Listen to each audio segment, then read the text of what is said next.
सगी चौधरी साहब, क्या मुताबिक ये है। सगी चौधरी साहब मुझे ये बताइएगा, क्या ये सूरत हाल दोनों ममालिक के दरमियान नई सिक्योरिटी माहिदे की ज़रूरत को जाहिर करती है? अगर कशीदगी जारी रहती है तो इसके पाकिस्तान की दाखिली सिक्योरिटी और मईशत पर क्या असरात पड़ सकते हैं? देखिए, तजारत हमारी इससे पहले ही बहुत अर्सा पहले से बंद है।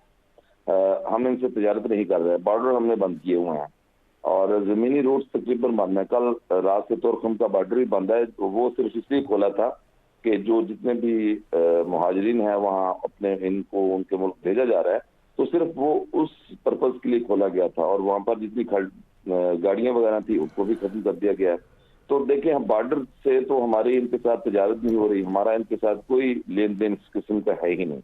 तो इससे ये साबित होता है कि हमने ही हमेशा इनको सपोर्ट किया है, मेडिसिन हो चाहे उसमें इसके अलावा अजनास हो, खाने पीने की अशिया हो, तो पाकिस्तान से जाती है, वहां पे क्या होता है। तो अब हमने तो वो ये सारी चीजें बंद कर दी हैं इनके साथ, क्योंकि हम आगे ज्यादा इनके साथ करना नहीं चाह रहे। अब दूसरी सूरत है कि अगर हाँ, इसमें एक सवाल है कि दुनिया फिर इसमें आती है और इसमें दोस्त मुस्लिम ममालिक कुछ इसमें शामिल होते हैं और रिक्वेस्ट करते हैं पाकिस्तान को, तो हो सकता है कि पाकिस्तानी गवर्नमेंट जो है फिर एक मरतबा अपने दोस्त ममालिक की बात को ऑन करे और फिर जो है वो इनको मुज़ाकरात की टेबल पर लाया जाए। लेकिन अब मुज़ाकरात इस तरह नहीं होंगे। अब मुज़ाकरात के लिए देखें, ये लोग गोली की जुबान समझते हैं और इनको उनकी जुबान में ही जो है वो समझाना जरूरी है।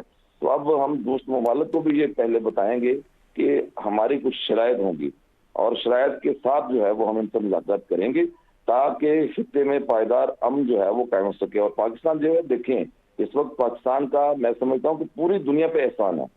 पाकिस्तान दहशत गर्दी को रोकने के लिए एक बड़ी दीवार है और अगर ये दीवार ना होता पाकिस्तान, तो ये तो दुनिया कह रही है कि इनके पास इतने जंगजू हैं कि पूरी दुनिया में फैल जाते और ये पूरी दुनिया की सालमियत के लिए खतरा होते।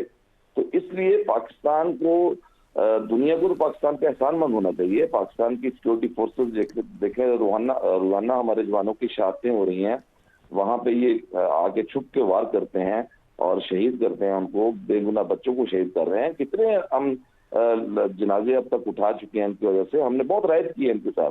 और जो इनसे अगर कोई मुज़ाकरात का सिलसिला होता है, बिलाशुबा के देखें, हर चीज का हल तो बैठ के और बातचीत के जरिए होता है, लेकिन इनके पास अभी पैसे खत्म नहीं हुए जो इनको डॉलर मिल रहे हैं और जो इनको इनके सपोर्टर्स हैं अभी उनको वो इनको मॉनिटर भी कर रहे हैं। जाहिर सी बात है, जिस तरह ब्रिगेडियर साहब ने पहले कहा है कि जब कोई पैसे देता है तो वो अपने ऑब्जेक्टिव भी जो है वो हासिल करता है। और लाजमी बात है, कल ही बयान आया और इन्होंने कल ही जो है वो जंग शुरू कर दी है। तो अब जाहिर सी बात है कि वो अपने मकसद को हासिल कर नहीं सके और इनके पीछे बैठे हुए जो इनको सपोर्ट करते हैं और दहशत गर्दी को जो है वो परवान चढ़ा रहे हैं। और इसराइल जो है उसको शर्म आनी चाहिए कि देखें, इसराइल किस मुल्क को कह रहा है कि सपोर्ट करेंगे, किस चीज की सपोर्ट करेंगे। भाई, वहां पे दुनिया कह रही है कि दहशतगर्द तंजीमें हैं वहां पे, वहां पे दहशतगर्द तंजीमों पर ठिकाने हैं, वहां पे हजारों की तादाद में जंगजू हैं और आप उनकी दहशतगर्दों की जो है वो हेल्प करेंगे और जंगजुओं की हेल्प करेंगे जो निहत्थे लोगों को जाके मारते हैं, आबादगाहों पे हमले करते हैं। तो दुनिया को इस चीज का नोटिस लेना चाहिए, इसराइल के इस बयान का नोटिस लेना चाहिए और भारत के इस बयान का नोटिस लेना चाहिए। मोदी जो है वो देखिए भागा भागा वहां पर गया और वहां पे बैठ के ये प्लानिंग हुई है और बिल्कुल। यहाँ रात वहां से ऑपरेट करता है अफगानिस्तान से, बहुत से जगहों पे रात के ठिकाने मौजूद हैं और जी। ये सारी चीजें जो हैं ये खुद नहीं करता। ये जो तालिबान रजीम है ये उनके कहने पे करती है और उनसे पैसे लेते हैं, डॉलर लेते हैं। देखो ना, अब खुला एक बयान सामने आ चुका है और इसके बाद तो दुनिया को ये समझ लेना चाहिए कि इनका सपोर्टर कौन है। इनका सपोर्टर भारत है और जी। इनका सपोर्टर इसराइल है, जो पाकिस्तान में अदम इस्तेहकाम चाहता है और बल्कि पूरी दुनिया में अदम इस्तेहकाम चाहता है इनके जरिए। और ये जंगजू पैदा करता है और उनको पैसे देता है, उनको सपोर्ट करता है।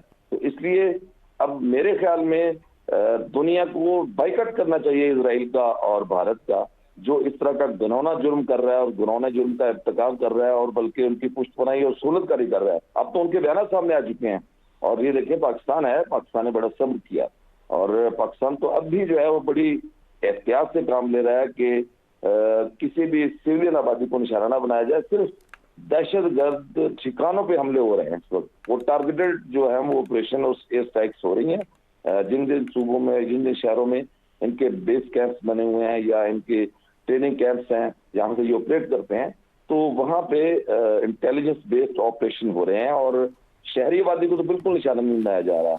और अफगानिस्तान के लोग देखिए, अगर 40-50 साल तक इधर ही रहे हैं, अभी रह भी रहे हैं और कुछ वापस भी चले गए, तो वो जानते हैं कि पाकिस्तान जो है वो इस तरह का हरगिज़ भी नहीं है। हमने तो मेहमानवाजी की है और मेहमानवाजी में हमने कोई कसर नहीं छोड़ी।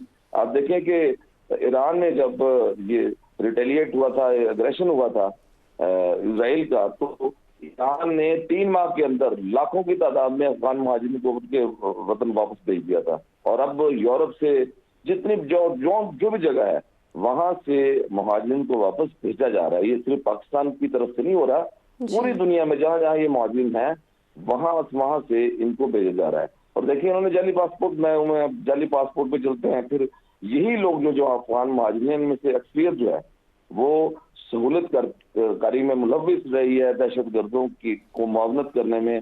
और यही दहशतगर्द जो है वो हमारे मासूम बच्चों को शहीद करते हैं, खवातीन को शहीद करते हैं, आबादगाहों को हमले करते हैं।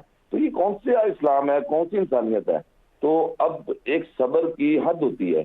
और अब देखें, ये टैंक लेके जब आ जाएंगे, आपके सामने खड़े हो जाएंगे, तो फिर पाक फौज क्या करेगी? पाक फौज एक प्रोफेशनल फौज है, उसने तो भारत को 2 दिन में जो है वो नाको चने चबवा दिए थे और पूरी दुनिया ने देखा, जिसकी सदर ट्रंप भी तारीफ करते हैं। तो अफगानिस्तान क्या है? इनके पास तो कोई जमीनी फोर्स ही नहीं है, ना इनके पास एयर फोर्स है, कन्वेंशनल वार ये नहीं लड़ सकते।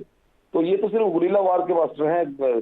खुद को जैकेटें पहना दी जंगजुओं को कि जाएं जी, आप जाके ब्लास्ट कर दें, वहाँ स्कूल में चले जाएं, वहाँ हॉस्पिटल में चले जाएं, किसी अवाम बारगाह में चले जाएं, किसी मस्जिद में चले जाएं। तो इनका कोई दीन, ना कोई मजहब, इनका कोई नजरिया नहीं है। इनका सिर्फ और सिर्फ नजरिया ये है कि इनको डॉलर मिलते जाएं, पैसे मिलते जाएं, तो ये किसी को भी मार देंगे। तो अब ऐसा नहीं चलेगा। पहले सबसे इनको जो है वो हमें इनका मुकम्मल सफाया करना होगा और उसके बाद फिर जो है वो हमें अगर कोई दोस्त ममालिक इसमें आते हैं तो आई थिंक पाकिस्तान जो है फिर भी बैठने के लिए तैयार हो जाएगा, जो मेरी असेसमेंट है। क्योंकि हमने पहले भी इनके साथ जो है वो इनकी ज्यादतियों के बावजूद बड़ा दिल किया था और बड़े दिल के साथ हमने मुज़ाकरात के कई दौर किए थे इनके साथ। ये इवन के देखें, ये भाग गए थे और हमारा देखें ज़र्फ देखें कि दोस्त मुल्क के कहने पर हमारा जो मुज़ाकराती वक्त था वो एयरपोर्ट से वापस आ गया था। तो इसके अलावा हम क्या कर सकते हैं? हम इसके अलावा और कुछ नहीं कर सकते। हम अपनी सॉवरेनिटी पे तो कंप्रोमाइज कर नहीं सकते। और ये हमें जो है हमेशा हर दूसरे तीसरे दिन जो है वो आके इस तरह की ललकारता है, वीडियो भेज देता है और ये जी इतने जंगजू पाकिस्तान में दाखिल हो गया जी, इतने दहशतगर्द हमने डाल दिए पाकिस्तान के अंदर और इतने जो है वो खुद कुछ बमबार आ गए। ये तो देखिए तरीका तो नहीं है। ये पूरी दुनिया देख रही है इसको और पूरी दुनिया मॉनिटर कर रही है, तो दुनिया नोटिस क्यों नहीं लेती? मेरे तो ख्याल में सबसे पहले ये इसकी एक कड़ी है। देखिए कि कल उसका बयान आया है इजराइल का और तल अवीव से, और भारत का जो वज़ीर-ए-आज़म मोदी है उसने दौरा किया और रात को ये सिलसिला शुरू हो गया। तो दुनिया को इसका नोटिस जरूर लेना चाहिए। सबसे पहले तो जो इनके सहूलतकार हैं उनसे पूछना चाहिए कि आप इनकी सहूलतकारी क्यों कर रहे हैं? क्योंकि ये तो दहशतगर्द हैं, दहशतगर्दों को पालते हैं, ये दहशतगर्दों को वहां से सपोर्ट मिलती है सारी, और वहां पे बहुत शुक्रिया सुनील चौधरी आगाह करने के लिए।